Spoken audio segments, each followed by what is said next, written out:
voice and stuff. Mind you, I'm a great actor. Um, Open up this box, and here was a smaller box, and inside my heart, I was like, "Oh God, here we go. Not this dumb mess. Here we go. Is he that stupid?" And and I opened up the little box, and there was the ring. It was a diamond heart ring, and I was like, "Oh my God, I've never had a diamond heart ring before." Well, I never had a diamond heart ring before, but I didn't care either. I didn't even care that that was a diamond heart ring. And I was like, "Wow." And he says, "Will you marry me?" And I say, "Well, you know what? Let me get back with you on that." God never heard from me again. Never heard from me again. So I would meet this guy a couple years later when I was with my children. We were going out to eat, and this guy spotted me. And I had to duck in my car. I was trying to keep him from seeing who I was, but he knew my car. I was trying to keep him from really recognizing me, and my children were like, "Why are you ducking, Mama?"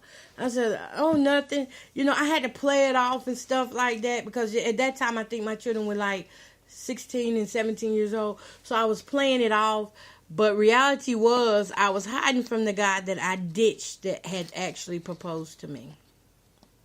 All right, y'all, and I'm going to leave it at that. Well, I didn't win over 15 minutes. I might as well get the 20 in there. But he actually proposed to me with a sincere heart, and all I could give him was the ditch. I left him. I made like I was happy, and I couldn't get no tears to come out my eyes for nothing. I was trying to perform with those tears, and it grossed me out to hug him, to pretend like I was happy, but I did it for the sake of, at that time, that's where we were at, and to make him feel good. And all along, I was breaking his heart because I knew that he wasn't going to hear back from me. And some part of me was happy that he didn't get to hear back from me. You know how you go home, you be like, "Look what I got." That's how I was. I went home and I was like, "Look what I got." And I sat it on a shelf along with the other gifts that, these guys would give me. And actually, it would take me 2 years before I would even try that ring on. I didn't even try it on in front of him. I showed absolutely no appreciation, really, if he would have paid attention. I had no appreciation for him or that ring. And all I wanted to do was get those gifts and get on back home.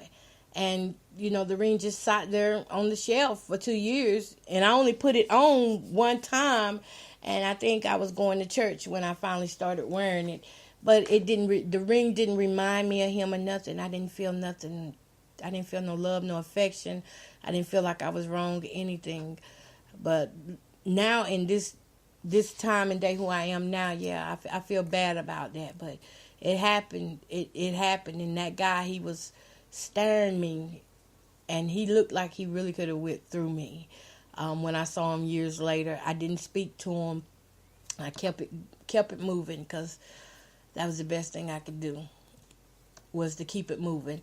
At this time, when he saw me at the later time, I wasn't saved. And, I was just hoping that the kids wouldn't say "Ma," or somebody that was with me would call out my name, because he never knew my real name. He knew me as Trina. So Trina was really bad. I think if anybody left an effect on anybody, it probably was definitely her. Definitely that character there. Probably just told somebody up. And I did get texts from him, y'all. He kept texting me and telling me how he was hurting and how I shouldn't have done him like that, and how I could have told him the truth. He was texting me so much. And you know what? I would look at those texts, laugh and delete. Laugh and delete. I don't save texts. I don't save phone numbers either unless they're on paper. If you look at my phone now, I don't really have any guy numbers in there. I don't have anybody's numbers in there saved except for my children, not even my sisters and brothers. Their names ain't even saved in my phone. So if it wasn't on the list, it didn't come to pass. So that's just a little bit about how when a woman is so hurt so bad that she would go to any extreme to cause suffering to everyone that comes within her path. Holla, y'all.